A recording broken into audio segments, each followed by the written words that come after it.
Demand है। अगली demand यह है कि FIA साइबर क्राइम में नामूसे रिसालत का प्रॉपर एक विंग बनाया जाए ताकि उसमें सिर्फ वो केसेस डील किए जाएं जो हजूर अलैहिस्सलाम या सहाबा किराम या अहले बैत के खिलाफ जो गुस्ताखियां की जाती हैं उनको काउंटर करने के लिए, और उनके अकाउंट्स फिल फॉर ब्लॉक ना किए जाएं, सिर्फ उनको पकड़ के सरेआम सजाएं दी जाएं, और फिर एक विंग FIA में बनाया जाए उन लोगों के खिलाफ जो कि पाकिस्तान की सालमियत, पाकिस्तान के नजरिए के खिलाफ बकवास कर रहे होते हैं, उन्हें सजाएं दी जाएं। और वही विंग ये काम करे कि ढूंढे कौन से ऐसे पाकिस्तानी है जो मुल्क से बाहर दफा होके अजाइलम लेके भाग के और गुस्ताखियां करते हैं या पाकिस्तान के खिलाफ बोलते हैं, ऐसे लोगों को वापस बुलाया जाए। तरीकाकार किस तरह है बुलाने का, ये आप लोग मुझसे बेहतर जानते हैं कि किसे पकड़ना है, उसके अरे गरे को आगे। आज मैं तमाम सबूत आप लोगों के सामने लाया हूँ।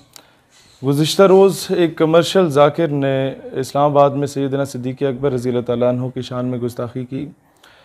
पाकिस्तान एक न्यूक्लियर स्टेट है और ये वाहिद इस्लामी रियासत है जो इस्लाम के नाम पे बनी, और मुसलमानों की वाहिद एटॉमिक पावर रखने वाली ये रियासत है जिस पे इज़राइल, अमेरिका, इंडिया और तमाम anti Pakistan, anti Islamic element जो दुनिया में काम कर रहे हैं उनकी हतल वसा कोशिश है कि पाकिस्तान को डिस्टेबलाइज किया जाए, पाकिस्तान को लसानियत की बुनियाद पे तकसीम किया जाए, पाकिस्तान को सूबाइयत की बुनियाद पे तकसीम किया जाए और पाकिस्तान को फ़िरका वाराना फसादात की भेंट चढ़ा दिया जाए। ऐसे में ही कुछ ऐसे तमाशबीन, ऐसे लोफर लिफंगे, ऐसे बदजात और ऐसे नाजायज़ औलादें पैदा की जाती हैं जिनको भेजा जाता है मुख्तलिफ़ जगहों पर फ़िरका वारियत फैलाने में और पाकिस्तान के लोगों को आपस में तकसीम करने में और मुसलमानों में इंतशार फैलाने में, मुसलमानों की दिल आज़ारी करने के लिए ऐसे लोगों को भेजा जाता है। और उसकी सबसे बड़ी वजह क्या है, ये गुस्ताखी क्यों की गई? क्योंकि इससे पहले कानून अमल में नहीं आया। इससे पहले कई केसेस रिपोर्ट किए गए, FIA के साइबर क्राइम विंग में पाकिस्तान टेलीकॉम अथॉरिटी को साथ भेजा गया, लिंक्स उनके ब्लॉक हो जाते हैं, वो लोग पकड़े नहीं जाते, उनको पकड़ने से पहले उन तक रिपोर्ट पहुंच जाती है कि जनाब आपके खिलाफ कार्रवाई हो सकती है, अपने अकाउंट ब्लॉक करो। वो ब्लॉक कर देते हैं, सबूत मिट जाते हैं और वो लोग बाहर होते हैं, वो ID चेंज करते हैं और फिर गुस्ताखियाँ करते हैं और फिर मुसलमानों की दिल आज़ारी होती है, फिर सड़कें ब्लॉक होती हैं, फिर धरने होते हैं, फिर कहा जाता है मुल्क के माशी इस्तेसाल में है और कोई इस तरह का ना खुशगवार वाक़या होता है तो हम FATF की जद में भी आ जाते हैं। और इन सारी चीज़ों का ज़िम्मेदार कौन होते हैं? वो लोग होते हैं जो इनको प्रोटेक्शन दे रहे होते हैं गवर्नमेंट में बैठ के, वो लोग होते हैं जो इनके ख़िलाफ़ कानूनी कार्रवाई नहीं करते। सबसे पहला केस आपके सामने लाता हूँ जो गुस्ताख़ रसूल का, गुस्ताख़ सहाबा का और गुस्ताख़ अहले बैत के तमाम केसेस मैंने इकट्ठे किए पिछले 2 साल के, सिर्फ मैं आपको डाटा दिखा रहा हूँ और वो भी कुछ जो मुझ तक पहुँचे।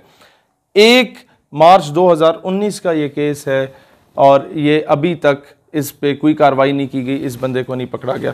दूसरी जो दरख्वास्त जमा कराई गई थी वो 2 जनवरी 2019 का केस है। 7-8 यूट्यूब के लिंक्स यहाँ पर दिए गए थे। वो बंदा जो था वो अभी तक बाहर है, उसके खिलाफ कोई, मैं नाम इसलिए नहीं ले रहा क्योंकि ये लोग जिनके नाम लिए जाएंगे वीडियो में ये फिर बाहर अजाइलम के लिए अप्लाई करके बाहर दफ़ा हो जाते हैं और अमरीका और तमाम मुल्क दुश्मन अनासिर इनको पाल पोस के बड़ा करते हैं, जिस तरह कादियानियों के साथ हुआ, इसी तरीके के दीगर कुफार के साथ भी किया जाता है। अच्छा, फिर तीसरी दरख्वास्त जमा कराई गई 3 जनवरी को दोबारा आई और उसमें ये मज़ीद यूट्यूब के लिंक्स दिखाए गए और वो साइन भी हो गया, सेक्शन ऑफिसर तक पहुंच भी गया, लेकिन कानूनी कार्रवाई नहीं की गई। फिर जनाब अगला केस आपके पास आता है 21 मई 2020 का, जिसमें रसूलुल्लाह अलैहिस्सलाम की शान मुबारका के ख़िलाफ़ और सहाबा कराम के ख़िलाफ़ शदीद गलत किस्म के अल्फाज इस्तेमाल किए जाते हैं। ये केस तब का है और इस पर भी कोई कानूनी कार्रवाई अभी तक नहीं की गई। अच्छा जी, फिर केस आता है जनाब 4 जून 2020 का, जिसमें ये सारी चीज़ें सामने लाई जाती। 298C का केस है, ये जमा कराया जाता है बखिदमत जनाब chairman Pakistan telecommunication authority Islamabad और इसके बाद ये FIA को जमा कराई जाती है इसकी कॉपी। दोनों में किसी किस्म का जो है वो कार्रवाई नहीं की जाती। ये सारे सबूत उसके साथ अटैच हैं, जो बातें की जाती हैं मैं वो दिखा नहीं सकता आप लोगों को और ना मैं वो अल्फाज को दोहरा सकता हूँ। फिर अगला केस आता है जनाब, ये सुनते जाइए, 22 अक्टूबर 2019 का केस आता है, उसमें सारे सबूत के साथ वो लिंक्स कॉपी किए जाते हैं, लेकिन किसी किस्म की कार्रवाई नहीं की जाती। फिर आता है जनाब 1 मार्च 2019 का केस, उस बंदे का जो कि अपना आईडी कार्ड चेंज करवा के मुल्क से बाहर फरार हो चुका है, बाहर अजालम ले चुका है। उसका नाम अगर मैं लूँगा तो शायद उसे मज़ीद अक़वाम मुत्तहिदा की आड़ में आके मज़ीद जो है वो किए जाएंगे। लेकिन इसका आईडी कार्ड किसने चेंज कराया, पासपोर्ट किसने चेंज कराया, कौन इसके पीछे है, इस पर इंक्वायरी बैठनी चाहिए। और बिलखसूस रावलपिंडी के FIA के साइबर क्राइम का जो ऑफिस है, वहाँ पर बार बार जाके दरख्वास्तें दी गई लोगों की जानिब से, कोई अमल दरामद नहीं हुआ, टरखाया गया और केस को प्रोलॉन्ग किया गया जब तक लोग बाहर फरार हो जाते हैं। अच्छा जी, 13 मई 2019 को ये गुलाम सईद साहब ने चकवाल से एक केस दायर किया गुस्ताखाना खाकों के ख़िलाफ़ PTA और FIA में, लेकिन इस बात को भी सुनवाई नहीं हुई। अगला केस आ जाता है जनाब ये, इसमें डिस्ट्रिक्ट मजिस्ट्रेट इस्लामाबाद की जानिब से भेजा जाता है FIA और PTA को ये केस, और अब 22 अप्रैल 2019 का, और सिग्नेचर्स के साथ, सारे स्टैंप के साथ अभी तक कोई कार्रवाई नहीं की गई। फिर जनाब अगला केस आता है आपके पास 11 जुलाई 2019 का, उसमें भी, और इस पे लिखा हुआ है द मैटर में बी असाइन टॉप प्रायोरिटी, और ये भेजा जाता है government of Pakistan ministry of interior से, ये आपके इंटीरियर मिनिस्टर की जानिब से भेजा जाता है, और जो भेजता है वो ये आपके सामने है, लेकिन कोई कार्रवाई अभी तक नहीं हुई। 11 जुलाई 2019 की बात थी और अभी 2020 का अगस्त चल रहा है जनाब। फिर आता है आपका 29 अप्रैल 2019 का केस, अभी तक किसी किस्म की सुनवाई नहीं की गई। फिर जनाब आपके पास आता है ब्लास्फेमस कंटेंट का केस, PTA की जानिब से भेजा जाता है, रेफ़र किया जाता है मिनिस्ट्री ऑफ इंटीरियर को, और मैं अभी उन लोगों के नाम नहीं लेता, उनमें से क्या पता कोई बेगुनाह भी हों जिन ऑफिसर्स के पास गया, लेकिन जनाब जब 1.5 साल हो गया है ना,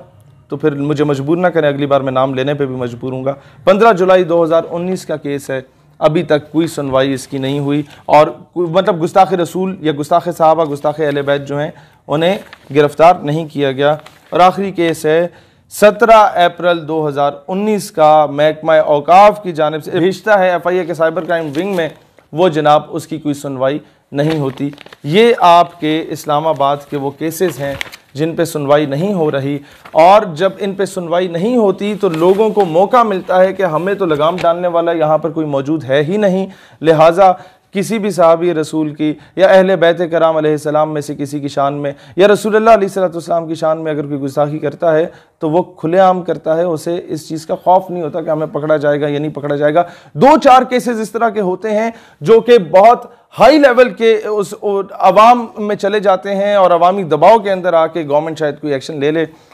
अदरवाइज कोई सुनवाई नहीं होती। फिर कोई कानून हाथ में लेता है तो कहा जाता है तौहीन अदालत होती है, कानून हाथ में नहीं लेना चाहिए। लेकिन इस पे देखा जाए कि गवर्नमेंट में या इदारों में या महकमों में कौन कौन से ऐसे सिंपथाइजर्स मौजूद हैं जो ऐसे लोगों की प्रोटेक्शन कर रहे हैं। मैं हमेशा ये कोशिश करूँगा पाकिस्तान में फ़िरका वारियत ना फैले, मुसलमान एक होकर रहें, क्योंकि पूरी दुनिया के मुसलमानों को आप लोगों से उम्मीदें वाबस्ता हैं। You are the only nuclear state, you are the only country after Medina पाक, the only homeland after Medina पाक which was made on the name of Islam. Pakistan हमेशा जिंदाबाद।